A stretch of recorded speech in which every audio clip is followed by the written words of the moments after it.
Yes, nandito tayo muli kay Lola Elena and Tatay Ray. May dala-dala tayong asarol at binhi ng mga iba't ibang klaseng gulay dahil magtatanim tayo. Baka nagtakay kayo mga kababayan kung bakit madalas ang punta namin dito. Mayroon naman tayong na-i-vlog na iba naka-reserve lang po yan, no? Kailan nandito tayo madalas mga kababayan kasi talagang kailangan nila ni Tatay Ray at ni Lola Elena dahil wala na silang hanap buhay, dahil umalis na sila doon sa dating tinitirahan niya, no? Kasi doon siya nagbubukid. Ngayon, wala na siyang bukirin. So, ang ginagawa namin ngayon, bago natin sila once a month dalawin or twice a month dalawin. So, mag-iwan muna tayo ng pangkabuhayan nila o pagkakikitaan nila. Itong mga gulay nga po mga kabayan, magtanim tayo at ang dami ko pa ditong aayusin bago natin sila talaga na yung bahala na sila, no? And then, balikan na lang natin sila every once or twice a month. So ayan, hello Tatay Ray. Hello madam. Saan po si Lola Elena? Nasa Duyan madam. Ay, nandoon po pala. Duyan. Hello Tatay Ray. May asarol, may piko, may... Hi Lola! Kumusta? Kumusta kayo? Damo. Naglilinis ng mga damo. Oh. Ah, wow, ang laki na ng damo nyo po dyan Opo. Mukhang sineryoso nyo talaga ang paglilinis Lola Elena Opo. Wow, Sige, kumusta Donya Elena? Doon yung pangalan, madam. Opo. Bagay na bagay sa inyo na naka-sombrero Sino po nagtanim doon sa aba? Si Ray, madam. Si Ray. Hindi pa naitanim lahat. Diba sumama yung tiyan nyo nung kumain kayo ng durian? Ay, madam. Gusto nyo pa kumain ng langka o durian? Pwede rin, madam. Pwede rin? May dala-dala po ako. Kakain po tayo ulit. Mamaya, madam. Ayan po mga kababayan, Pero dapat doon to Tatay Ray sa may likuran nyo, sa may bomba. Kasi ang ganito, kailangan ng sabagay. Umaano naman din to siya pag laging basa. Doon daw.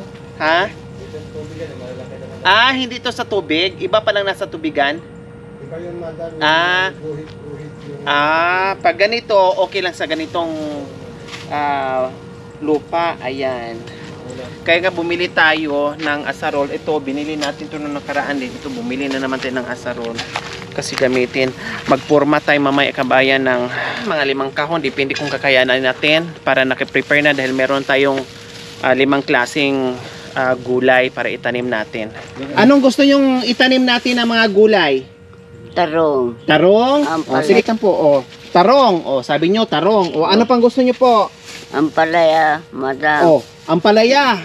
Meron kaming, butong kalabasa. Opo. Ano pa po ang kailangan nyo?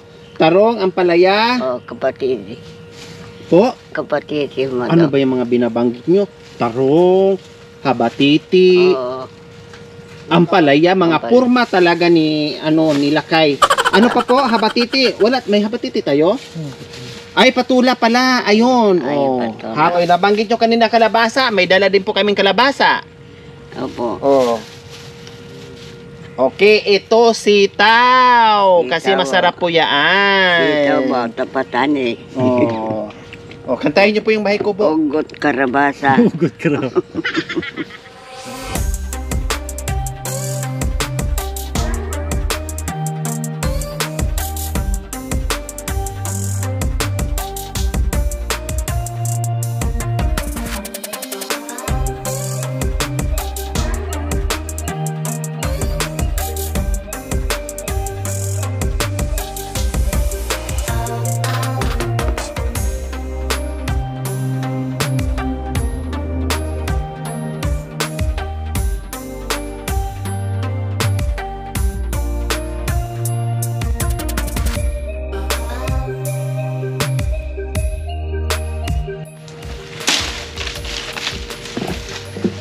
Sipag ni Lola, no? Ang laki ng ano niya doon, no?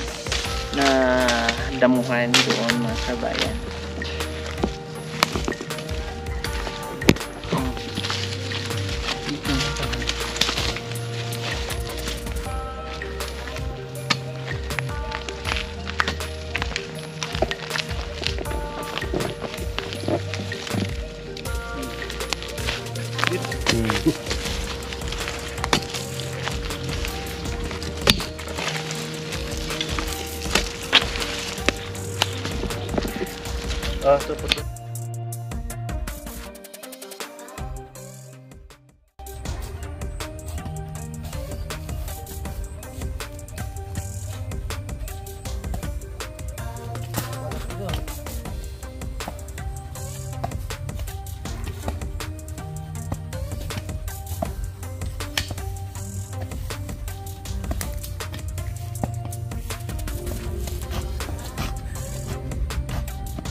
Bakit?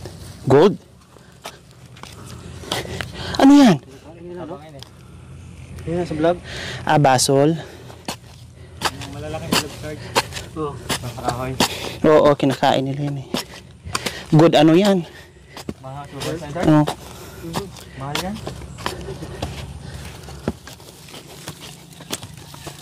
Ayan, parang nasa school lang po tayo mga kabayan, no? Sino nakaranas nito? Parang sa school lang na kailangan tuwing umaga bago after ng flag ceremony, ito yung ginagawa natin: magbungkal, magtanim ng gulay, magdilig.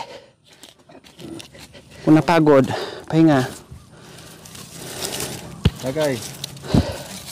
May vlog pa tayo, no? May ano kayo, Tatay Ray? May hiwa kayo dyan sa tiyan? Nung na-unbox kami sa Mindanao. Pati itong kaliwang mata ko madam tinamali. Hala, dapat meron talaga kayong pensyon eh. Pasok kayo doon sa disability sana. Yung mga tama ko madam ito. Yung sa yan. Ang laki ng hiwa ni tatay, oh. Ayan, oh, ang haba, oh. Isang dangkal po mga kabayan. Na-ambush si tatay Raynon sa Mindanao. Pero bakit nga ba, Tatay Ray, wala po kayong pensyon? Ano nangyayari po? Kasi madam yung sinabi nilang Marcos loyalist. Kudita, parang ganon. Napasama kayo sa kudita, sumatik, walang makukuha. Wala madam. Wala man lang binayad sa inyo yung serbisyo? Wala madam. Wala kayong serial number? Nakalimutan ko na madam. Pero meron kayo noon? Oo madam. May ID po kayo? ID madam nung nasunog yung Bahay? dito ang bahay namin noon madam, nasunog dito. Nasunog. Tapos, wala kayong mga papers kahit malang natira isa? Lahat na? Wala na madam kasi nung nagpunta ko doon sa Army Record Center sa Fort Bonifacio. Opo. Last na daw yung ibinigay sa amin. Ang sayang, Tatay Ray. Biro mo, 17 years kayo sa serbisyo tapos wala kayong nakuha. Tapos, pag mga ganyan na lalong may mga sugat-sugat kayo, no, na sa katunayan, yun nga, dahil sa bakbakan noon, meron kayong pension o may makukuha, lalo na sa ano nyo ngayon, sa sitwasyon na kailangan nyo talaga yung financial, no, at nakikipagbakbakan kayo, buwis buhay po yun. Meron talaga kayong makukuha dapat, Tatay Ray. Kaya sabihin yung napasama kayo dati sa kudita ni kanino ba yun, kay Marcos? Sino bang head nun? Si Enrile? Si Enrile madam, siya ang Defense Minister. Opo, siya po yun. Siya po yung Defense Minister dati. Si Fabian Bier naman, General Fabian Bier, siya ang Chief of Staff madam. Si Fabian Bier. Mga kabayan, kasi may nag-comment po doon, may willing na tutulong doon sa service niya na 17 years sa sa pagiging military. So pag once na mahingi natin sana yung serial number papers at niya, merong tutulong sa atin, matrace doon. Madali lang kayo ngayon mga kabayan kasi nakaano na tayo, computerized na tayo. So pag once na pumasok doon yung binigay ni Tateri na serial number, so madali lang i-process yun. Kailangan problema, nakalimutan ni Tateri at hindi na niya alam dahil nasunugan sila dati, nasunog. So ang gagawin na lang siguro nito, pupunta talaga sa PVAW, siguro noon matrace natin, kaya naman ibigay ni Tateri yung buong pangalan niya. No, yung details na hihingiin, kaya namang ibigay. So titingnan po natin mga kabayan, baka sakaling meron makatulong sa atin. At sayang din po yon na pinag-serbisyuhan ni Tatay Ray ng, sa loob ng 17 taon. Plus, nasugatan pa. So pasok talaga yun. No? Meron talaga yun. Either walang pensyon, pero merong makukuhang benepisyo. May makukuha. Kaya tatanong natin at sana may nag-message sa atin at matulungan din tayo, matulungan tayo dito sa pensyon ni Tatay Ray. So ayan po mga kabayan, napaltusan ako. Ayan ang hapdi, aray usain. Ano yung sabi ko yan? Ayan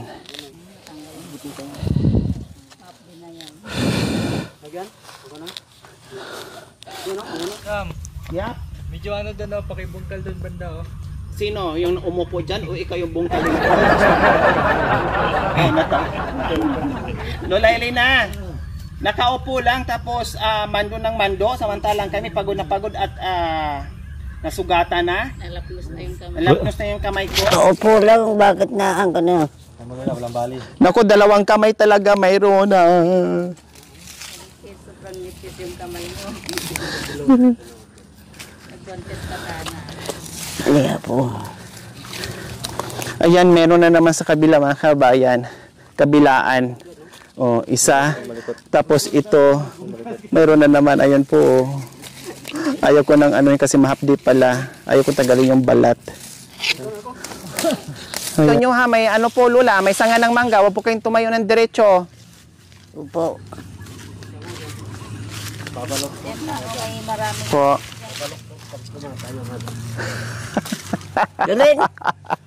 Anong sinasabi mo? Ang lakas ng padinig no Lola, no? Ito lang sa lahat, ang dami ko natulungan na may edad na. Parang ito lang ata yung hindi nabingi. Ang talas ng pandinig niya. Akala mo, nandoon ka nag-uusap ko yan, pero biglang sasabat yan. Ano? Ganon kaagad. Akala mo hindi na naririnig yung usapan. Pero in fairness mga kabayan na, ang laki na ng nadamuhan niya mga kabayan. Ang lapad na hanggang doon. Grabe si Lola Elena. Kung sa squat, talong-talo ako. Kanina pa siya. Ako nakailang pahinga na uupo. Pero sa kanya tuloy-tuloy yung squat niya.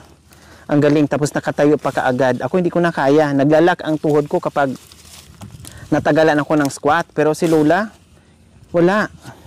Wala kang maririnig na aray. Hala, ang dami na. Ang dami ng ano pala, okay, tinan mo yung pala, kinagat na yung pala. May antik. Ang pala, kinagat na. Langgam. Ayan, naging kuto na. Naging pula na yung kuto nyo. Ako hindi ko na kaya. Ang sakit na ng ano ko, paltos, mapdi. 2 talaga. Tama pa na. Bahay, kubo, kahit munti. Kanta po kaya, sabay niyo ko. Ang alaman doon. Ay sari-sari ko na. Ay sari-sari. Singkamas at talong ko. Singkamas at talong. Sigarilyas at mani. Sigarilyas at mani. Sitaw, bataw, patani. Sitaw, bata, patani. Ungdol, patula. Unggoy, patula. Kaya po. Kasi nakadi. Yan po, may merienda. Anong gusto niyo po, tatay?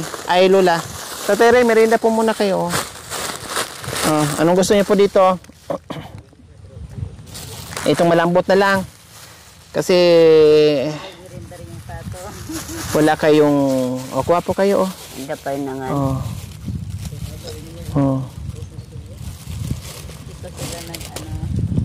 Bakit? Maghugas mo na kayo ng kamay? Opo. Sige, maghugas mo na kayo ng kamay. Gusto yung timplahan ko kayo ng gatas, no?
So ayan po mga kabayan, natapos din tayo sa wakas.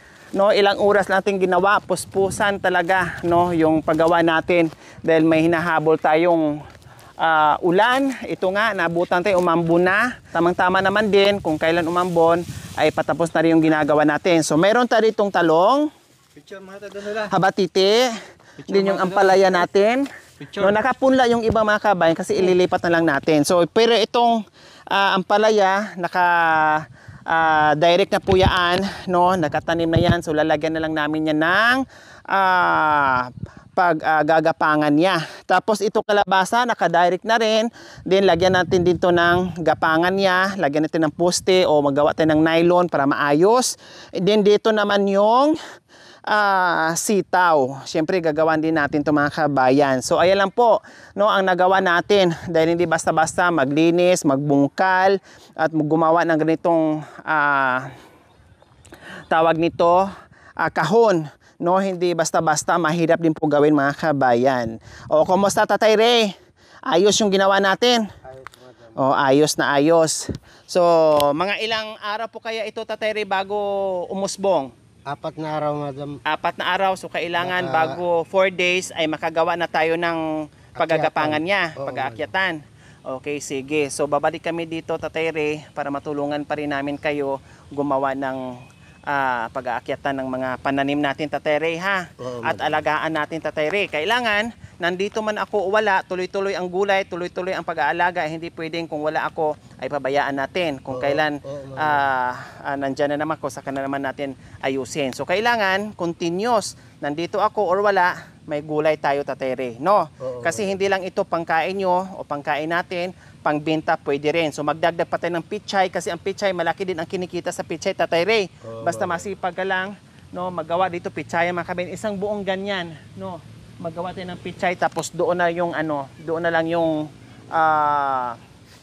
kamunting kahoy tapos doon naman kamote para may talbos ng kamote para merong pang lagay sa ulam. Okay? So ayan po mga kaibayan, maraming salamat po talaga sa lahat sa walang sawang pagsubaybay dito sa episode na ito, no, ni Tatay Ray and Lola Elena. Maraming salamat po. At syempre doon sa mga sponsors na walang sawang pagmamahal dito sa kay Lola Elena at sa iba kong vlogs. Maraming salamat po talaga sa inyong lahat. Dahil tulad dito, no, malaking pagbabago at malaking biyaya ito para sa kay Lola Elena and Tatay Ray, no, na kahit papaano ay nakaginhawa after natin gawin yung kubo, yung mga bagay-bagay naman na pagkakapirahan nila or pagkain nila sa araw-araw para yung problemahin natin ay yung bigas na lang. So, ang mangyayari po mga kabayan, no, ang ayuda natin ni Tatay Ray every month po yun, no. Every first of the month, yung pagbigay natin ng ayuda ni Tatay Ray, and then bahala na siya mag-budget basta sa isang buwan ay isang beses na magbigay. Halimbawa, groceries, bigas,